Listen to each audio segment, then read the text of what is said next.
Saisir les opportunités. Parfois, tout est là et on ne le voit pas. La vie avance, on zappe, on va d'une chose à l'autre, d'une pensée à l'autre, d'un mot à l'autre, d'une action à l'autre, on ne prend pas le temps. Il faut parfois se calmer, prendre le temps.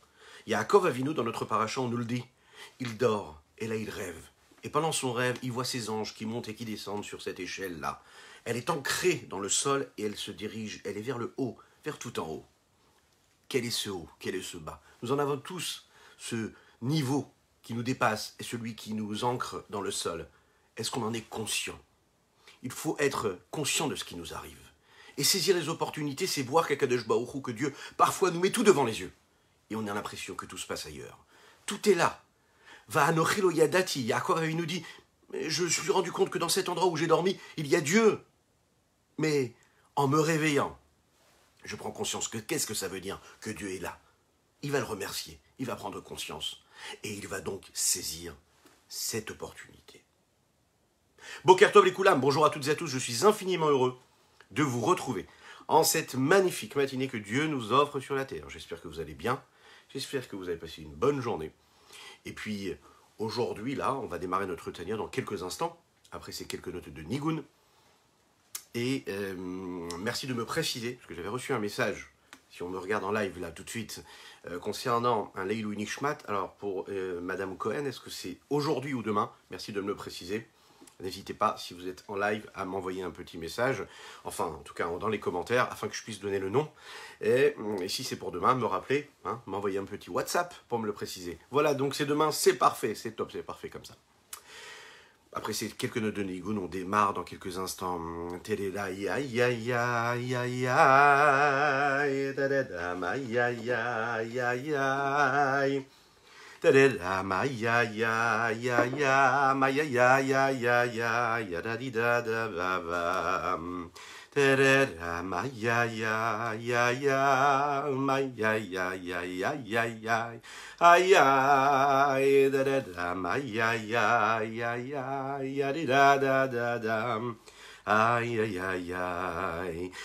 da da ay ay ay da da da ay ay ay. Ay ay ay ay ay ay ay ay ay da da da ay ay ay ay da da da ay ay ay ay. Ay ay ay ay ay ay ay ay da da da ay ay ay ay da da da ay ay ay ay. Ay ay ay ay ay ay ay ay da da da ay ay ay ay da da da ay ay ay ay. Ay ay ay ay ay ay ay ay. Ay da da da da da, ay da da da da da da da, ay ay ay ay ay ay, di da ay ay ay, ay da da da da da da da, ay ay ay ay ay, da da da ay ay ay ay. Ay ay ay ay da da da da ma ya ya ma ya ya ma ya ya da da da ya ya ya da da da ya ya ya. Ay ay ay ma ya ya ma ya ya ya da da da ya ya ya ya ya ya ya ya ya. Ay ay ay ay da da da ya ya ya ya ya ya ya ya ya. Ay ay ay ay da da da ay ay ay. Ay da da da di da da da da ay ay ay ay ay ma ma ma ma ma ma. Ay da da da di da da da da ay ay ay ay ay ay. Boker Tov à ceux qui nous rejoignent, n'hésitez pas à commenter, n'hésitez pas à liker et bien sûr,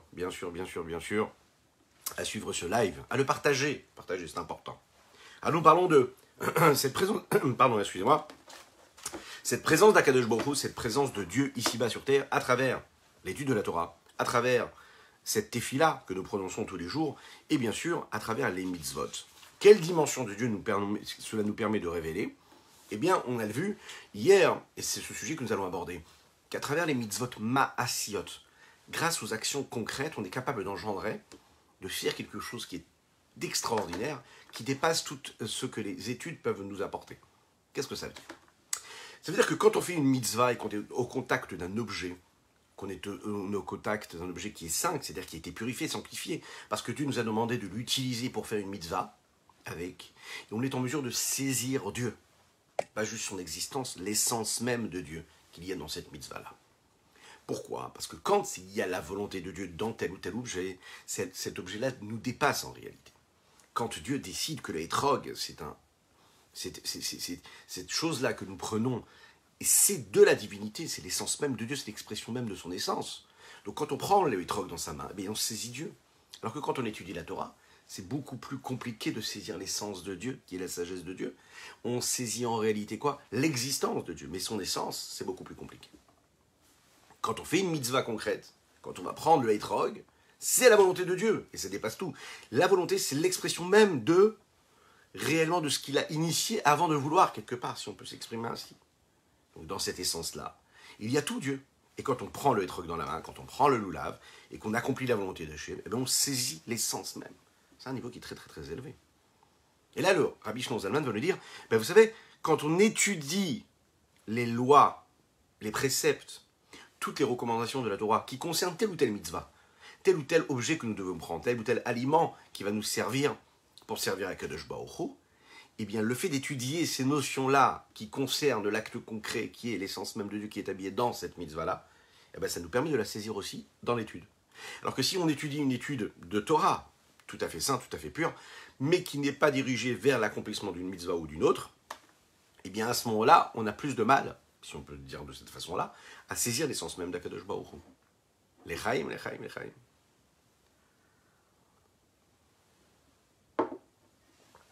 Oui, les actes de Dieu, les actions de Dieu, ce sont des actes qui sont appelés Maaseh Elokim Ema. Qu'est-ce que ça veut dire Maaseh Elokim?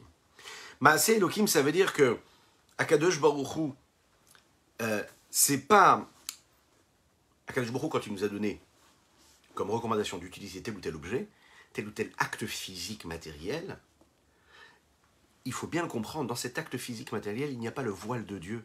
Ça n'est pas une façon d'estomper Dieu, mais l'inverse. C'est justement l'action matérielle et physique qui me permet de faire en sorte qu'Akadosh Baruch Hu se révèle et se dévoile à travers.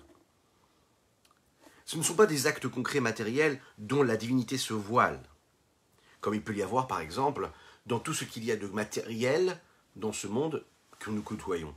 L'acte de la mitzvah, il a quelque chose de différent que le contact que nous avons avec un objet ou peu importe ce que c'est, ça peut être du minéral, du végétal, de l'animal, de l'homme, qui est lui physique, matériel, dans lequel il y a une présence de Dieu, nous l'avons dit hier, mais qui est totalement voilé. Lorsque je vois un arbre, lorsque je vois une fleur, je peux ne pas voir Dieu, si je n'ai pas les bonnes lunettes. Dieu est voilé. Il se cache à l'intérieur. Dans tel moment de vie, Dieu se cache à l'intérieur. Dans le choix que je vais avoir quand je veux choisir les aliments que je vais aller acheter au marché, ou la voiture que je vais choisir, ou les habits que je vais aller choisir, bon, c'est Dieu partout, mais Dieu se cache à travers toutes ces choses-là. Alors que dans la mitzvah, il se dévoile. Bien que quand on fait une mitzvah, on est en train de faire une mitzvah avec des moyens physiques matériels, on prend un hétrog qui lui est physique, on prend un loulav qui est physique, on prend des téphilines qui sont faits de parchemin, écrits à la main. Quand même, il faut bien savoir une chose, c'est que cet acte physique, il a quelque chose de plus que l'acte lambda. Parce que là, Dieu se dévoile. C'est-à-dire, imaginez un petit peu le nombre d'occasions que nous avons dans notre quotidien de dévoiler Akadosh Baruch Hu. Maintenant, c'est notre mission ici-bas sur Terre. C'est de permettre à Dieu de se dévoiler ici-bas. On l'a dit, Yaakov, lui, il se lève le matin, il se dit « Waouh, en fait, il y a Dieu ici, quoi ». Il est conscient, c'est ça l'opportunité qu'il a, et que nous avons tous d'ailleurs. C'est juste être au fait, saisir l'opportunité de se dire que, en réalité, c'est pas ailleurs que cela se trouve. La présence de Dieu, elle n'est pas ailleurs. La présence de Dieu, elle est en moi, elle est là, elle est présente à chaque instant de mon existence, quand je vais me lever et je vais accompagner les enfants à l'école, dans la voiture, dans ce que je regarde autour de moi, dans les mots que je vais employer avec les enfants, avec mon épouse, avec mon époux, de quelle façon je vais me comporter aujourd'hui. C'est ça Dieu.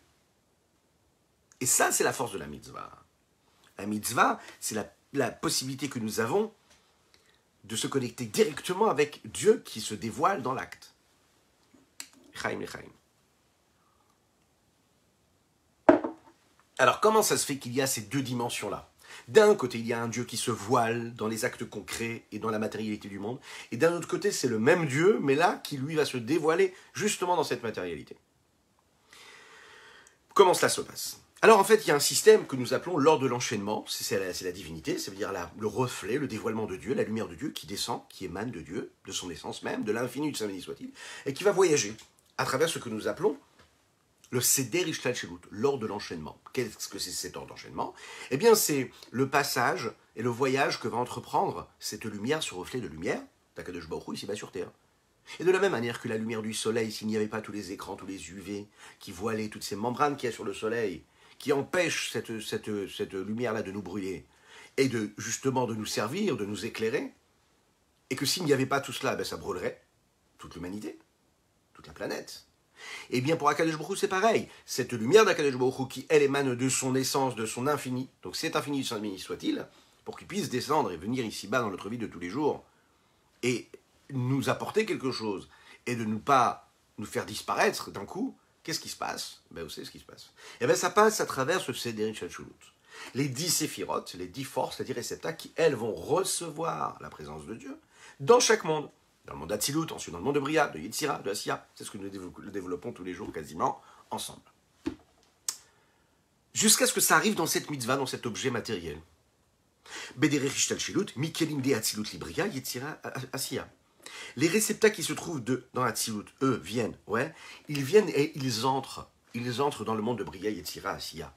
Ouais. Vous vous en souvenez quand on a étudié ensemble il y a quelques jours, quelques semaines, on a parlé de Avraham Avinu, on a dit que Avraham Avinu, Avraham Zaken Baba Yamim. Avraham se faisait vieux, ancien, âgé, et puis qu'est-ce qui s'est passé? Baba Yamim, il entrait dans les jours. On a dit mais comment ça se fait? Avraham, il vient de finir sa vie, et toi tu me dis qu'il entre dans les jours. Qu'est-ce que ça veut dire qu'il entre dans les jours? Ça veut dire qu'en réalité, chaque jour de sa vie, elle était imprégnée de l'importance que le jour d'avant avait, et il rentrait, c'est-à-dire que chacun de ces jours-là avait pris de l'importance, avait été utilisé à bon escient. Quand on rentre ici dans ce sujet-là, le Rabbi Shlomo Zalman est en train de nous dire que la dimension de révélation, de dévoilement qu'il y a dans le monde d'Atsilut, elle va faire ce voyage et elle va s'habiller dans le monde de Bria, elle entre dans Bria, à travers les 10 séphirotes, les 10 forces qu'il y a dans Bria. Ensuite, nous avons le monde de Yetzira, le monde des anges, etc. Ce niveau-là de lumière qu'il y a dans les réceptacles du monde de Bria s'intègre et s'ancre dans le monde de Yetzira. Et une fois qu'il a fait ce voyage-là, il va aussi continuer jusqu'au monde d'Asiya, ce monde d'action dans lequel nous vivons. Donc en réalité, quand nous sommes et que nous avons l'occasion et le mérite d'être au contact d'une mitzvah, c'est-à-dire d'une énergie, d'une lumière céleste qui est là à travers cet acte-là que nous avons la possibilité d'agir, de faire, de matérialiser, on se connecte en fait à tout ce voyage de cette lumière-là qui vient du plus haut et qui descend le plus bas. Mima'utan ve'atzmutam dechitzinyotam, et cela vient de quoi? Ça vient en réalité de la divinité qu'il y a dans les différents mondes de Bria, Yetzira, Asiya. De quel niveau? De leur essence même, de leur partie inférieure. Qu'est-ce que cela veut dire? Mais comme tout élément, pour être connecté et pour donner naissance à ce qu'il va y avoir juste après, eh bien il se connecte, il a la partie intérieure qui le rattache au niveau initial qui était au-dessus de lui, et il a la partie extérieure et inférieure qui va le rattacher au niveau d'après. Donc il y a toujours cette connexion qui est entre les deux. Mais ça reste toujours de l'essence. Mais une qui va s'attacher au niveau d'en haut, et une qui va s'attacher au niveau d'en bas. L'Echaim.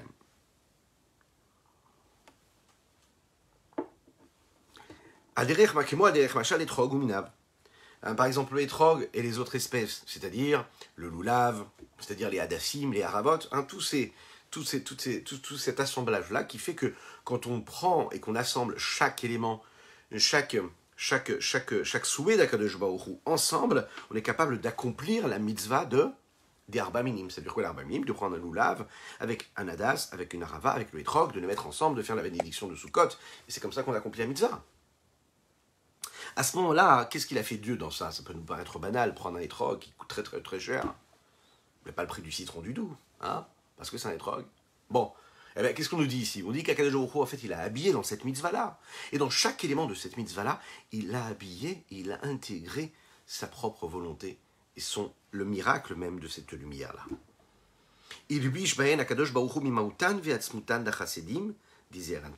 Il a habillé en eux, et dans leur essence, la partie profonde et essentielle et intrinsèque même qu'il y a dans le reflet et le dévoilement de sa bonté intérieure, qui se trouve dans le Zeher Anpin, ce neveu que nous avons déjà abordé, c'est-à-dire celui qui donne le Zeher Anpin, le passeur, Ve'ainu bibechinat chitzoni yutan, de quel niveau? Du côté extérieur des chassadim, intérieur de Zeher Anpin, qui s'habille dans quoi? Dans le hétrog. Kanoda, Bechol Mizot Masiot, comme il est connu, Et que c'est ce qui se passe réellement dans toutes les mitzvot, ce qu'on appelle les mitzvot ma'asiot, des mitzvot concrètes qui ont besoin d'être matérialisées. Shenken à Adam, ce qui n'est pas le cas de l'homme lui-même. Quand l'homme utilise sa compréhension, quand l'homme utilise ses différents attributs pour arriver à l'amour ou à la crainte intellectuelle, parce qu'il a mis en mouvement cette recherche, cette analyse, cet approfondissement, pour comprendre, pour discerner, pour se dire je vis dans un monde, je suis au fait de ce qui se passe. C'est pas que je me laisse emporter par la vague et le vent qui passe. Je saisis réellement ce qui se passe dans cet instant, cette opportunité de voir Dieu dans tout. Eh bien, même si je réfléchis à tout cela, même si je me connecte à ce qu'il y a de plus profond en moi, qui me connecte à cet essentiel-là, il faut savoir, afilou yeshlo neshama d'Atsilut. Même si j'ai cette âme-là qui vient d'Atsilut, comme les grandes sadikim, dans lesquelles on peut imaginer que l'amour et la crainte intellectuelle étaient phénoménales, extraordinairement proches de celle de Dieu, de l'essentiel, mais Ham shemul beshet bagouf, lo yuchal limtso ben nafsho.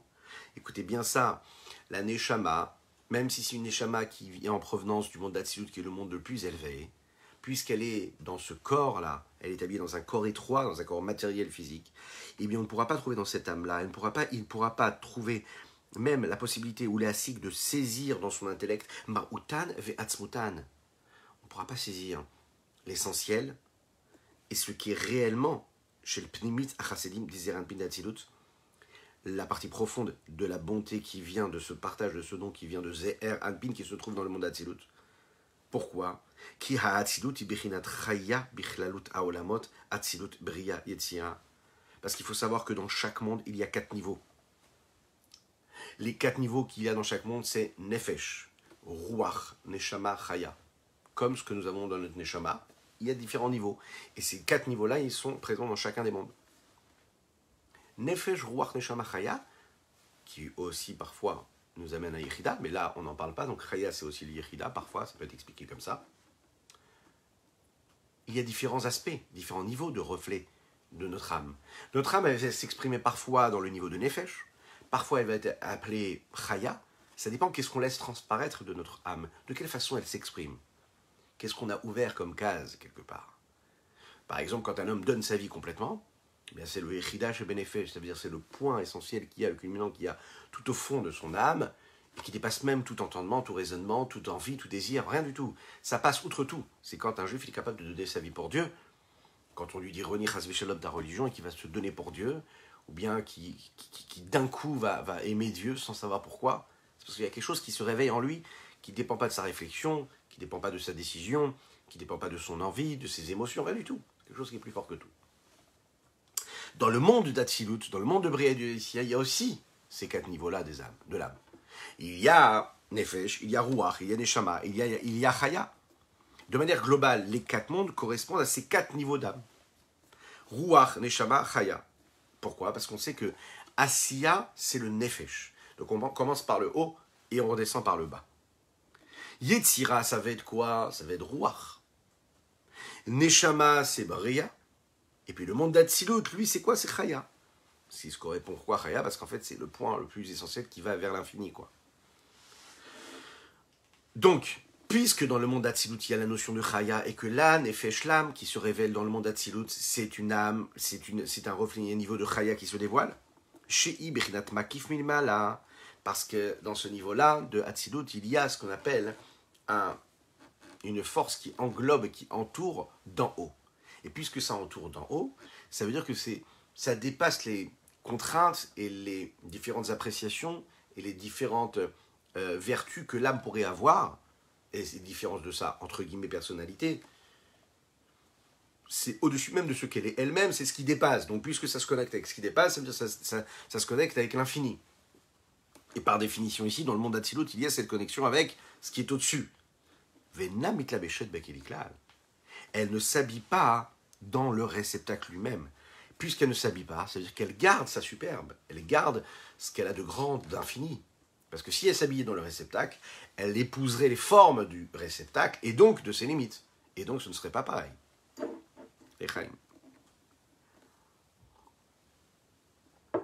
C'est un petit peu ce qui se passe chez un homme. La dimension de Chaya qu'il y a chez un homme, de son âme, c'est ce qui recouvre son âme, ce qui entoure son âme. Et comme ça entoure son âme, donc ça touche à l'infini, à ce qui est extérieur à l'âme. Le makif. C'est pas comme par exemple le niveau de Neshama, qui, lui, le niveau de Neshama, c'est la capacité que l'âme a de saisir l'âme de la chose. Ça veut dire quoi?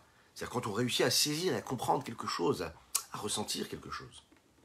Rouar, qu'est-ce que c'est rouar? C'est plutôt ressentir, les émotions. Ça veut dire l'âme, elle fait un travail supplémentaire d'un niveau qui est plus bas, mais comme un niveau plus bas, donc qui touche un petit peu plus ce que nous vivons tous les jours. Parce que c'est vrai qu'on est plus régi par nos émotions que par notre intellect, malheureusement. Mais en tout cas, la nature, elle est comme ça. Ça veut dire qu'on a plus de facilité à ressentir qu'à analyser intellectuellement. On a, de prime abord, quand on est face à des situations de notre existence, on se pose la question de savoir qu'est-ce que j'ai ressenti ou pas. On entre dans une pièce, quelle émotion je ressens. On voit une situation, qu'est-ce que ça génère en moi? De la crainte, de la peur, de l'appréciation? Est-ce que c'est de l'envie, du désir? Est-ce que ça me plaît? Est-ce que ça me plaît pas? Est-ce que ça me fait peur? Est-ce que j'aime pas? Ça m'apporte quelque chose? Ça ne m'apporte pas quelque chose? Souvent, c'est notre premier réflexe. Donc c'est vrai qu'il nous parle un petit peu plus, mais ça n'en reste pas moins quelque chose de plus grossier, plus matériel. Puisque celui qui réussit à intellectualiser les situations et la vie de tous les jours, eh bien, il est moins dépendant de l'environnement extérieur dans lequel il va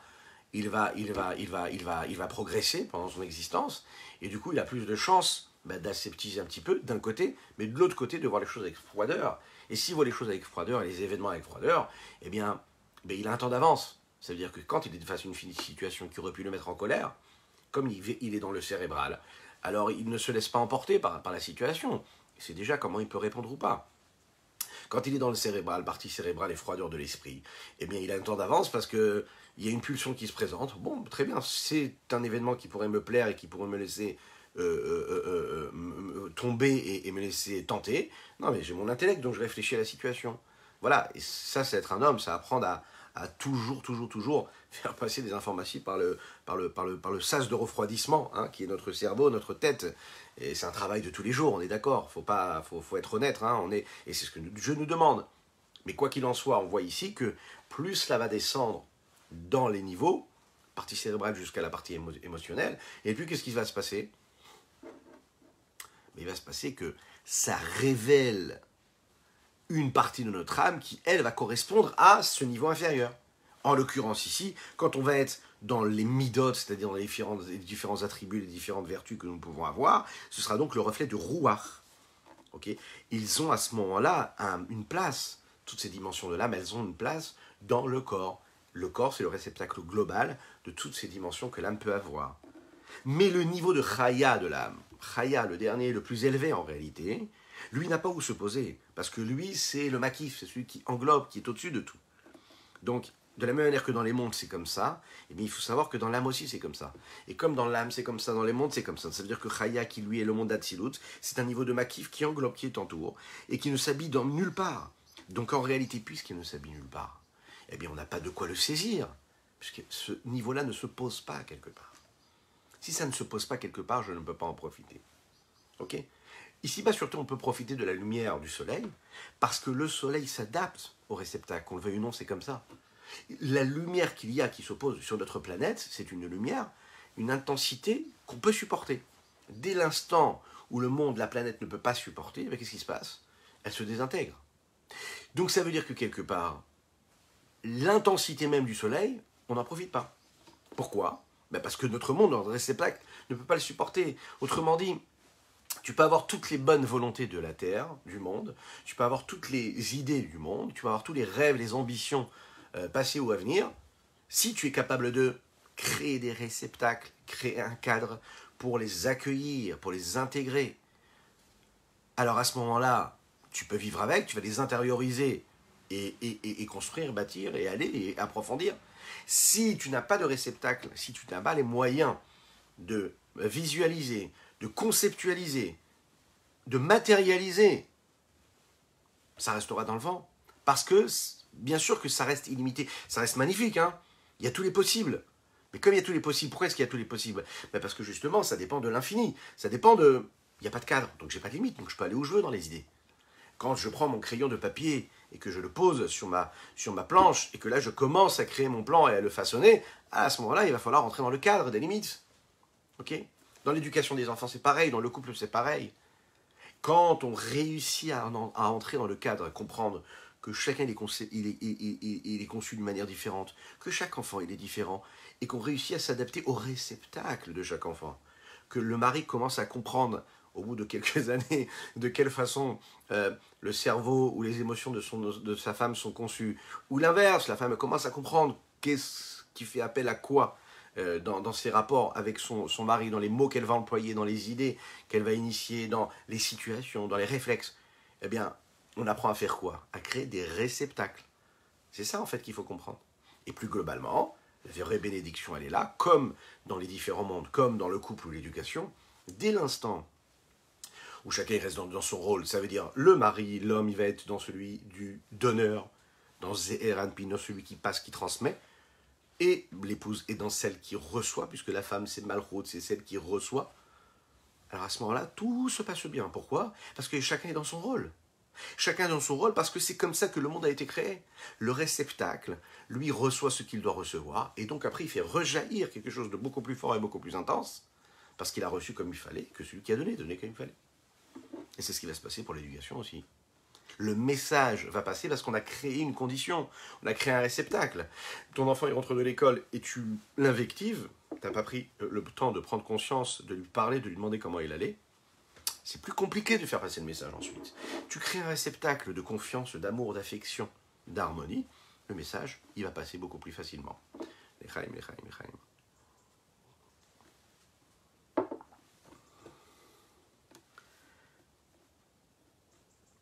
C'est ce qui va nous permettre de comprendre en réalité, d'habiller, mais de saisir une forme de niveau. C'est ce qu'il nous a dit ici. Ki im metsiutam.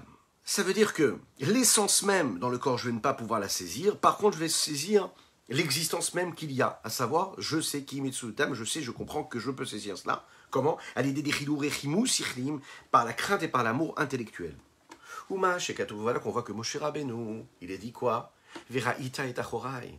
Dieu lui dit, tu verras ma partie arrière, pas ma face. Pourquoi? Parce que la face, ça veut dire la partie profonde et intérieure. Panim, nous appelons panim. La panim, la face d'une personne, elle reflète ce qu'il y a de plus intérieur en lui. Même si ça paraît extérieur, elle reflète ce qu'il y a de plus intérieur en lui. La partie arrière, d'accord, elle reflète la partie extérieure et superficielle.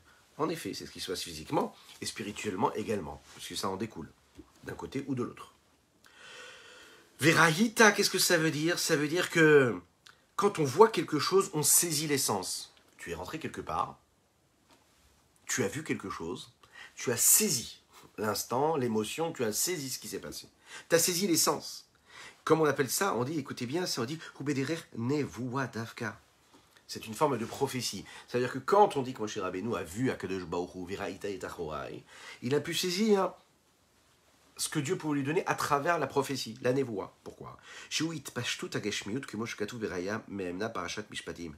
C'est ce que nous appelons à ce moment-là le fait d'être dans une forme de connexion matérielle, où là on peut saisir quelque chose sans le saisir vraiment. Mais qu'est-ce que ça veut dire que dans la prophétie on saisit quelque chose sans le saisir vraiment? Il faut savoir que Moshe Rabbeinu, quand on nous dit qu'il voyait Veraïta, ça veut dire qu'il réussissait à saisir l'essence. En fait, c'était la prophétie. Pourquoi? Parce que puisque la prophétie, c'est quoi? C'est le fait de se détacher même de la matérialité. Mais en même temps, tout en se détachant de la matérialité, c'est aussi une forme d'influence matérielle. C'est-à-dire ça prend forme dans la matérialité, tout en étant détaché des contraintes du cadre de la matérialité. Donc ça prend une forme matérielle sans avoir les contraintes de la forme matérielle. Alors à ce moment-là, on peut dire que la notion de vue, et on pourrait dire que aussi c'est quelque chose que la Neshama, par exemple l'âme qui est dans le corps de l'homme, pourrait ressentir. Mais si ce n'est pas par la prophétie, comment ça peut se faire? La Nefesh, l'âme, ne peut pas saisir cela sans ce niveau de prophétie. La Névoie, c'est ce qui permet en réalité cette connexion. C'est ce qui nous permet de monter jusqu'au niveau d'Atsilut. Et on le dit ici, le Rabbi Shlomo Zalman, il dit Vainu Atam, et c'en est donc juste la raison. Les fichiers Efchar, les Nivra, la Sikloum, Bemaouta, l'écoute. Il faut savoir qu'aucune créature peut saisir vraiment ce qu'est l'essence même de Dieu. Chez Boré, parce que Dieu c'est le créateur, comment on peut saisir l'essence même de Dieu? Ou Belia Saga, Enzoal Bashaut, Fisaot Vekutamitit. Un homme ne peut pas s'attacher véritablement, même aux vertus d'Akadosh Baruch Hu de Dieu. Pourquoi? Parce que elles, ce sont des vertus qui sont d'Atsilut. Donc, qu'est-ce qu'on voit ici? Puisque l'amour et la crainte intellectuelle que l'homme est capable d'acquérir quand il fait la tefila, hein, quand il prie Dieu, qu'il s'attache à Dieu avec beaucoup de fougue et d'amour, c'est une forme d'attachement, de saisissement. C'est quoi? C'est-à-dire que je saisis Dieu. Mais je saisis Dieu, l'idée même de Dieu, je la saisis. Est-ce que je saisis son essence? Non. J'ai réussi à travers mon intellect à saisir quelque chose. Mais l'idée, Dieu, mais pas son essence, parce qu'il est initié, ce que je saisis là. Par contre,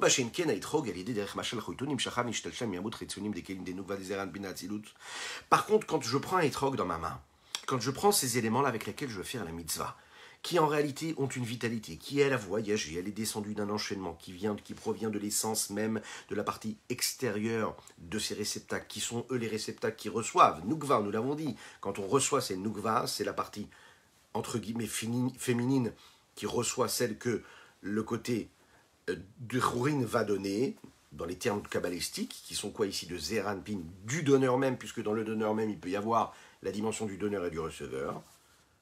De quel niveau d'Atsilut? Shuprinat Elokut, ça c'est un niveau de divinité qui est très élevé, comme il est dit dans le Etzraïm, dans ce livre de Kabbalah, chez Kol Aperot En Batilut.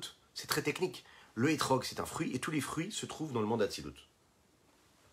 On aura le temps d'expliquer ça un autre jour, mais l'idée c'est de savoir quoi ici. Quand je saisis le Etrog, je saisis quelque chose qui se trouve dans le monde d'Atsilut.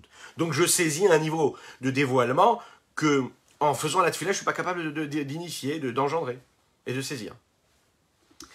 Comment? Parce qu'on sait qu'en fait, il faut savoir qu'il y a le chiffre 30, très important. On sait que Dieu a créé le monde avec les 10 paroles. Et dans les différents mondes, d'accord, dans le monde de Bria, dans le monde d'Yetzira, il y a aussi ces 10 forces. Alors on pourrait l'expliquer ainsi, ces 10 forces-là, ça fait 30. Le monde d'Atsilut a aussi ces 30-là forces. Ces 30-là forces vont descendre dans les 30 niveaux qu'il y a, puisque 3 x 10, 30, des différents mondes, à Bria, Yetzira, Asiya. Et ils vont s'intégrer à cela. Les 30 réceptacles qui se trouvent dans le monde d'Atsilut descendent dans le monde de Bria, dans le monde de Yetzira, dans le monde d'Asiya. Afin qu'il puisse y avoir une présence divine dans ces différents mondes. Ve'en yud ma'amarot sheben nivra olam, ce sont les 10 paroles par lesquelles le monde a été créé. Comment? Alidei tlapshut ben nukva d'Asiya maout bemaout. Quand elle s'habille dans la partie nukva, féminine, celle qui reçoit du monde d'Asiya, le dernier, maout bemaout. C'est l'essence dans l'essence. Qu'est-ce que ça veut dire? Puisque ces séphirotes-là, elles s'intègrent l'une à l'autre. Donc ça veut dire que la Malchut d'Atsilut est en connexion avec la Malchut de Bria, Malchut de Bria avec Malchut de Yetzira, Malchut de Yetzira avec Malchut d'Asiya. Et en fait, il y a une connexion directe entre la Malchut qui reçoit dans le monde d'Atsilut, celle qui reçoit tout, qui intègre tout, les niveaux supérieurs, puisque c'est la dernière séphira. Et elle se connecte avec quoi? Avec Malchut d'Asiya, le dernier des mondes. C'est-à-dire le monde de l'action. Le monde ici-bas, que quand je prends un objet, je prends quelque chose dans les mains, je saisis de la divinité, je saisis Dieu quand je le fais, quand c'est un objet qui a la mitzvah de Dieu à l'intérieur. Qu'est-ce qui s'est passé à ce moment-là? Le voyage, il est simple. L'essence même des réceptacles du Malchut d'Atsilut s'habille dans l'essence même de Malchut du monde d'Asiya. Et de Malchut d'Asiya, de cette force-là de Asiya, toutes les créatures sont créées par cette force-là, dans le monde d'Asiya. Et parmi toutes les créatures, qu'est-ce qu'il y a? Les fruits. Maintenant, tous les autres objets qui ont été créés, tous les autres événements que l'on vit, que l'on côtoie tous les jours de notre vie, eh bien, ça aussi, ça a été créé quelque part. Mais il faut savoir qu'à ce moment-là, la Elokut, la présence divine, elle est voilée, comme on l'a dit tout à l'heure en introduction. Alors que quand je prends un objet qui, lui, a été béni par Dieu, parce qu'il y a une mitzvah qui doit être faite par cet élément-là, alors tout de suite, ce fruit-là, cet objet-là, il prend tout de suite de la valeur. D'ailleurs, même une valeur financière. Ouais. Pourquoi? Parce que dans la mitzvah, Dieu, là, l'essence même de Dieu se dévoile. Alors que dans les autres créatures, l'essence de Dieu ne se dévoile pas, reste voilée.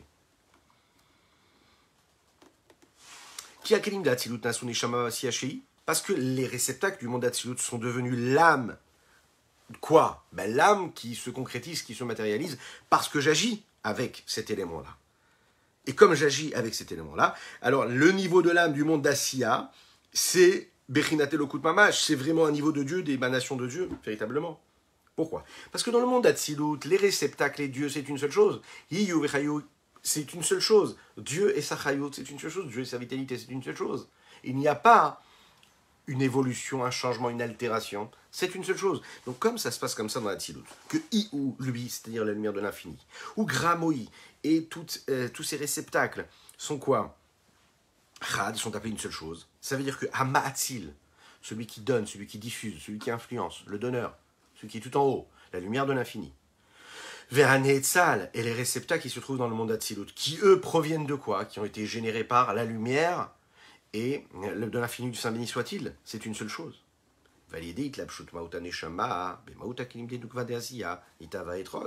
Et quand l'essence de l'âme, oui, s'est habillée, et s'est habillée quoi? De ce qu'elle a pu prendre des réceptacles du monde d'Atsilut. Qu'est-ce qui s'est passé à ce moment-là? Elle s'est habillée avec le réceptacle des kélim, avec l'essence des kélim, pardon. Elle s'est habillée avec l'essence des réceptacles du niveau de Nukva, puisque Nukva c'est ceux qui reçoit, cette force-là qui reçoit dans le monde d'Asiya. Donc il y a une connexion avec ce qui pouvait être le receveur de Malchut d'Atsilut avec le receveur du Malchut de Asiya. Et il y a eu cette connexion qui s'est faite entre les deux. Et quand cette connexion se fait entre les deux, alors à ce moment-là, Nitava Etrog, le Etrog est créé. Ce fruit-là, qui pourrait être un fruit banal, devient en réalité un fruit qui s'appelle le Etrog, qui prend une dimension spirituelle de sainteté phénoménale. Nimetsa, il en ressort.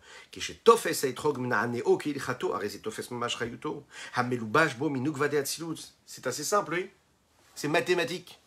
Quand je vais prendre cet Etrog dans ma main et que je le saisis, que je l'entoure de mon bras et de ma main, et que je prends, que je le secoue, comme la Torah me demande pendant la fête de Sukkot, eh bien, je suis en train de prendre et de saisir le niveau le plus ultime et plus essentiel qu'il y a dans le dévoilement même et la matérialisation de ce que peut être le niveau de Nukva de Hatzilut.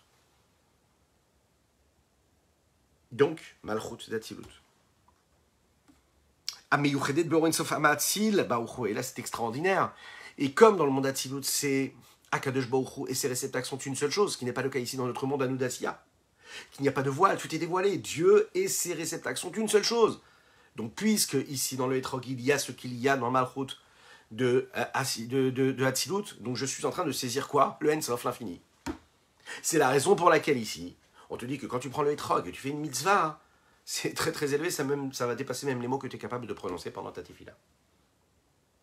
C'est la raison pour laquelle un homme qui parfois même n'est pas pratiquant va lui dire fais une mitzvah, c'est pas grave. Ce que tu as fait avant, ce que tu feras après, c'est pas grave.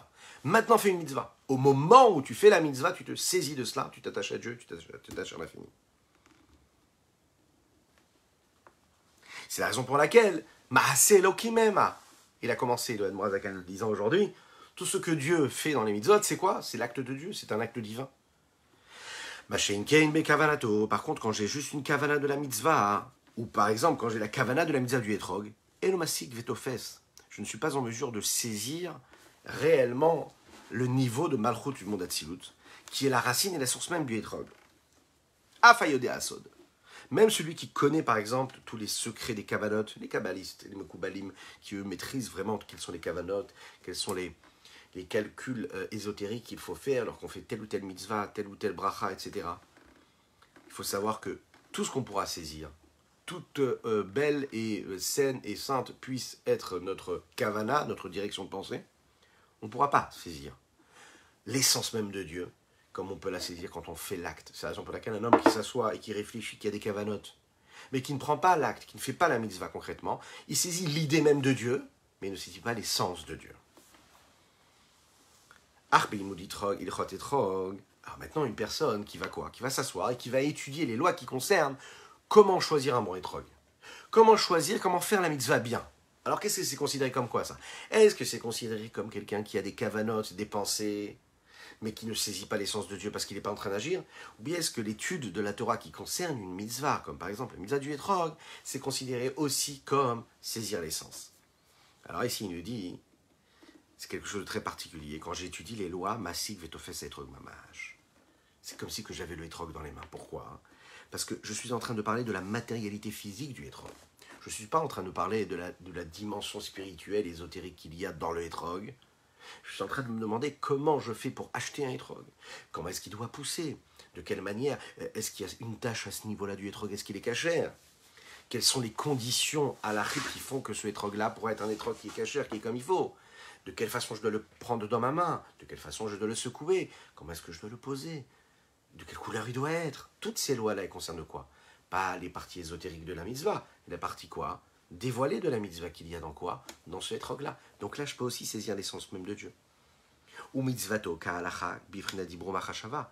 La mitzvah, quand elle est faite comme il faut, eh bien, au niveau de la parole, au niveau de la pensée, c'est considéré comme une action. Pourquoi? Parce que quand j'exprime avec ma bouche les lois et les halachot, qui concernent ce hétrog-là, c'est la raison pour laquelle quand on étudie la Torah, il faut prononcer les mots, même si vous lisez un livre en français ou en hébreu, il faut dire les mots.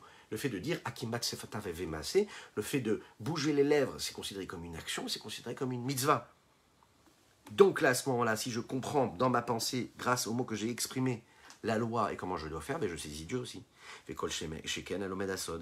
à plus forte raison, celui qui va étudier la partie cachée de la mitzvah du hétrog, qui comprend en même temps la partie profonde qu'il y a dans la mitzvah, d'après ce que la Kabbalah peut nous dire, d'après ce que la Chassidut peut nous dire.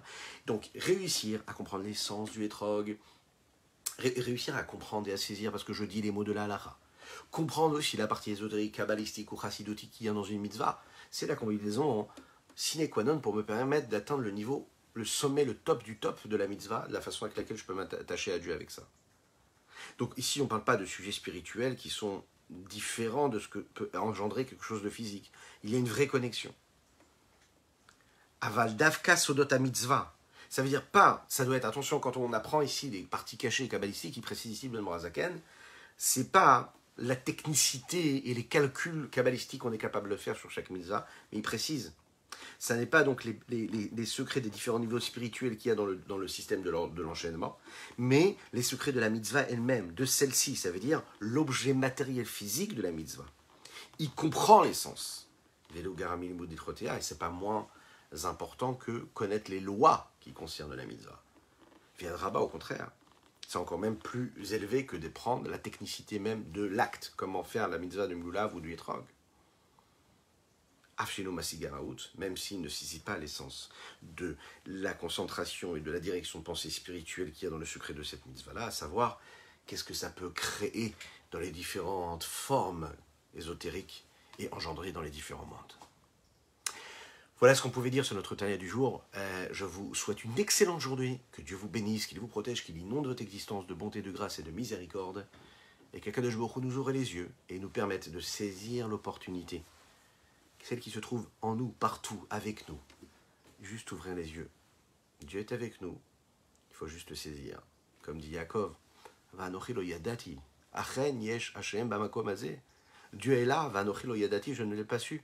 On en est tous là. On en est tous là. On se réveille et Dieu est là, on ne l'a pas su. On n'en est pas toujours conscient. Alors bon, eh bien on va essayer de se réveiller aujourd'hui. Je vous invite à partager, c'est important, à liker et à commenter cette publication. Et je vous dis à très très bientôt.